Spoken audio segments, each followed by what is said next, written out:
And welcome back to Smart Office Network TV. Once again, I'm Mark Eibner. Today's special guest is Jeff Hough, and Jeff is with the notorious Zillow.com. Notorious. God, we had to get you through here with bodyguards and everything, Jeff. You know. Is that because of me or because of Zillow? Well, you know, because of Zillow. Good thing Crystal Kraft isn't here. You know.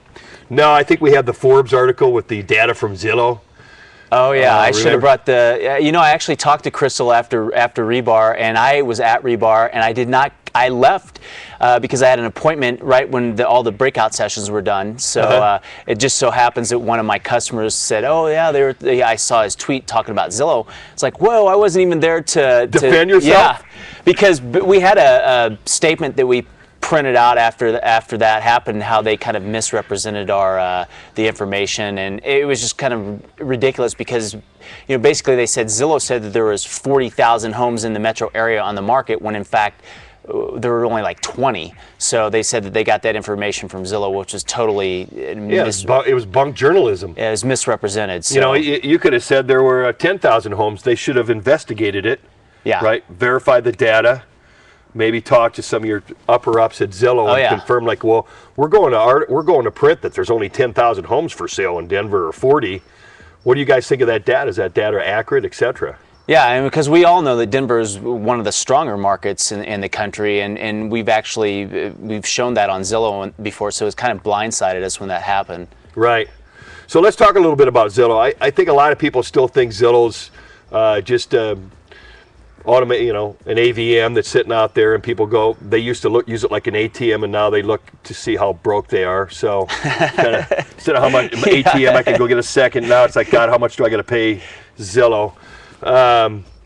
You know, tell us. I think there's more things to Zillow that agents can be involved in. It's a lot like Trulia as far as their social media interaction. It's like a village, right? Absolutely.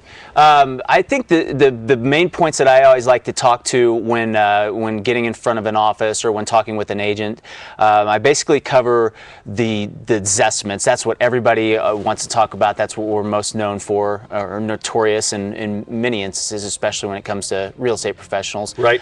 I like to arm realtors with the information they need so they can actually use the site and points on the site to support their own data. Because you know, we say all the time we're just a starting point.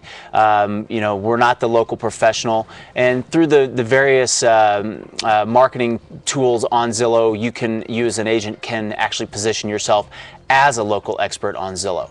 Right. So typically I will go over, and I'd like to do that here, is go over the Zestimate, how we come up with the Zestimate, how you can use the site to back your comps, then talk a little bit about the traffic on Zillow, and the free marketing that you can do on Zillow, and then, you know, the last minute or so I can go over some enhancements to where you can actually use Zillow to drive more business and set yourself apart from competitors. All right, so you can start here. So Zestimate's not an appraisal, right? Yeah, that's what I want to point out. If you'll notice, when you see on the Zestimate, there's a question mark right by there. Mm-hmm. Right by that question mark, if you're a consumer and you click on that, it's going to tell people that Zestimate home valuation it's our estimated market value. It's not an appraisal. Yeah. So it's to be used as a starting point.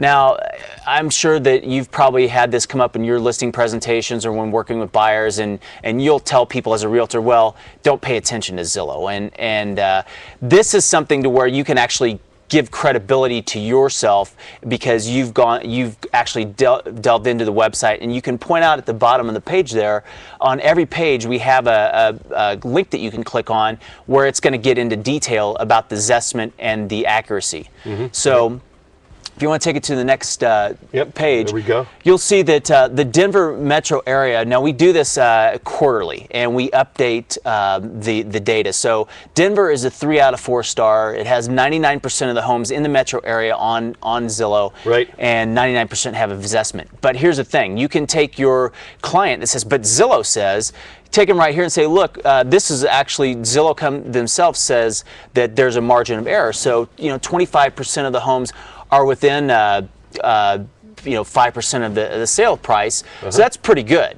A lot of listings aren't listed at that success rate. So you can see, but on the flip side, you take it all the way out and you'll see that there's about an 11 to 12% median error rate. So you can break it down to county too, because I can tell you that down in Douglas County, places like Highlands Ranch, Parker, where there's newer homes, more cookie cutter. It's a lot more accurate. Exactly. My neighborhood in Sloan's Lake. Ain't happening. No. And I was surprised because I bought a home this February. We were actually only $2,000 away from the listing price. I actually bought it from a Metro broker listing agent. Oh yeah. Mm-hmm. And and then with everything, the concessions and everything, it ended up being pretty darn close. Which I was surprised because it's a 1907 Victorian, and you have all those other brick bungalows. So I don't know. It was the exception, not the rule for those neighborhoods. But that's where we find that there's going to be more discrepancy. Yeah, usually Zillow's just brutal in the what I call heavy urban areas. It's Absolutely. Because you got a cinder block house, and then you got a custom brand new stucco, and they're right next door to each other. And then you have all those add-ons that people didn't pull permits. So that brings up where we're getting the information. Yeah. So where do you get it? We mainly from county records, and then we also get it from title companies, and also realtors themselves will give us their sold prices. And you can actually go into your listings if you find that the Zestimate is pretty dramatically off. You can go in and create your own Zestimate. Sure. Make comments about the Zestimate as well. So you have to take ownership of that then, if it's your house? Yeah, if it's your listing and or your house as an owner. You can or do it as listing? an owner too. Both. Oh, okay. And then if you go to so let's say for example that you take a listing and the owner has it claimed, you would need to have them release the claim on it so you can market it for them. Yeah, right.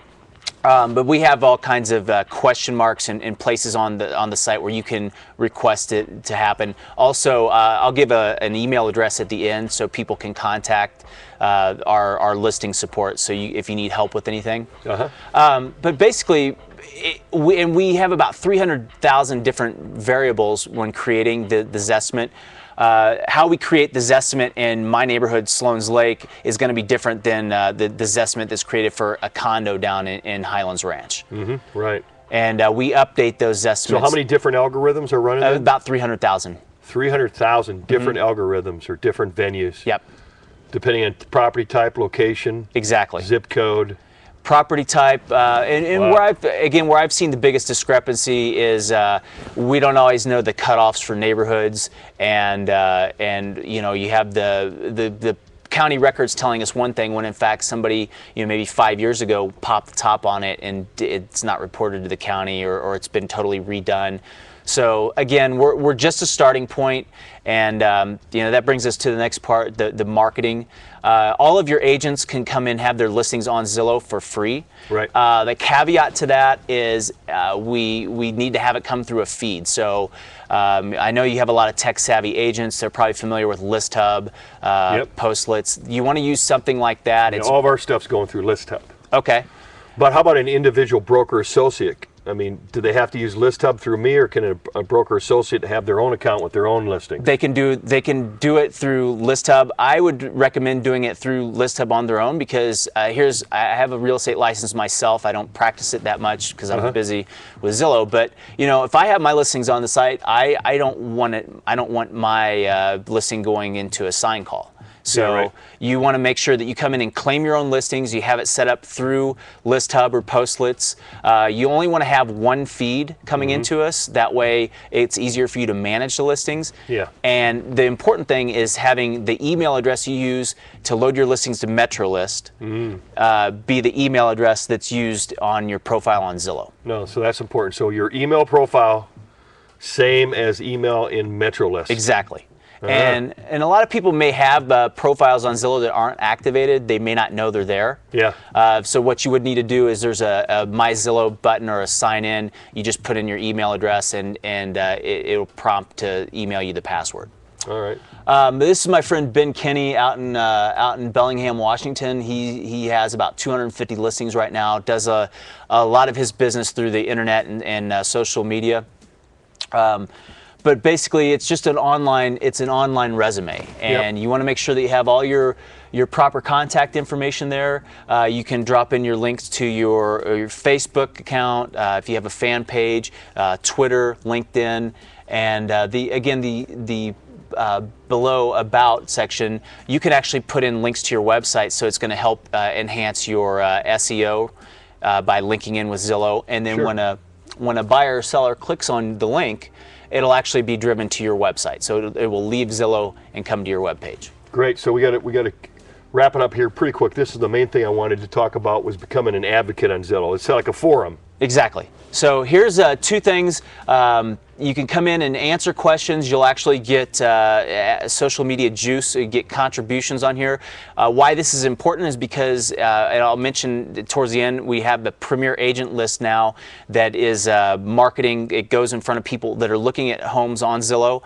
It's also, we just launched the iPhone app. We have about 2 million downloads, just under 2 million. It's the largest real estate app on iPhone. Yeah, I have it on my Android. Awesome. And, and you know, a lot of people, it works. It does. We've been tracking people, the behavior on the site. We know that a lot of people will use it when they're out looking at open houses. Well, now there's 2 ways to get contacts from that. Number one, by being a Premier Agent in an area, and then that's just 2 spots per zip code. And then 1 spot is reserved for people that are contributing, so answering questions on the advice column, loading their listings, making price changes. Wow. But you can also, if you go to the next slide, you can sign up through your profile to get email alerts. So if somebody's asking about a question, exactly. So you can just keep up to date. One other thing I might add, you can actually go to start a discussion, and you can post what's happening in your key neighborhoods. So it's a way to drum up interest. Obviously, it's important because you're not just going one-on-one with somebody, you're getting in front of thousands of people this way. Yeah, no, I know it works because just when you do some keyword searches on Google, you can see some of the forum answers come up. Well, exactly. I can't remember what I was looking for the other day, but actually the answer I got was a link back to a forum question that someone had answered. I was doing some prospecting one day because I like to work with internet savvy agents, and actually I was doing something for Highlands Ranch Real Estate, and one of my customers, he was already a customer of mine, but one of his forum postings came up for Highlands Ranch Real Estate, like the 3rd link that day. So it's pretty powerful. Well, we got to wrap it up. I just wanted to introduce you to our brokers out there, and maybe we can actually sit down and have a 2-hour class on how to use all these products. That's what you're supposed to do, right? That's what I do. I basically, again, kind of run people through the most important thing I want to have people take away is how they can use this site. So if they have that pushback from a buyer or seller, and then the Premier Agent program, and just having your listings on Zillow is a great starting point. But if you want to set yourself apart, Premier Agent will drive contacts to you. Great. Thank you very much, Jeff. Thanks for having me. Appreciate you coming in. And that wraps up another show here on Smart Office Network TV. My name is Mark Eibner, and we will see everyone next Friday. You can also look for this just on our website, smartofficenetwork.tv, or just go to smartofficenetwork.com. And until next week, much success to everyone. Thanks, guys.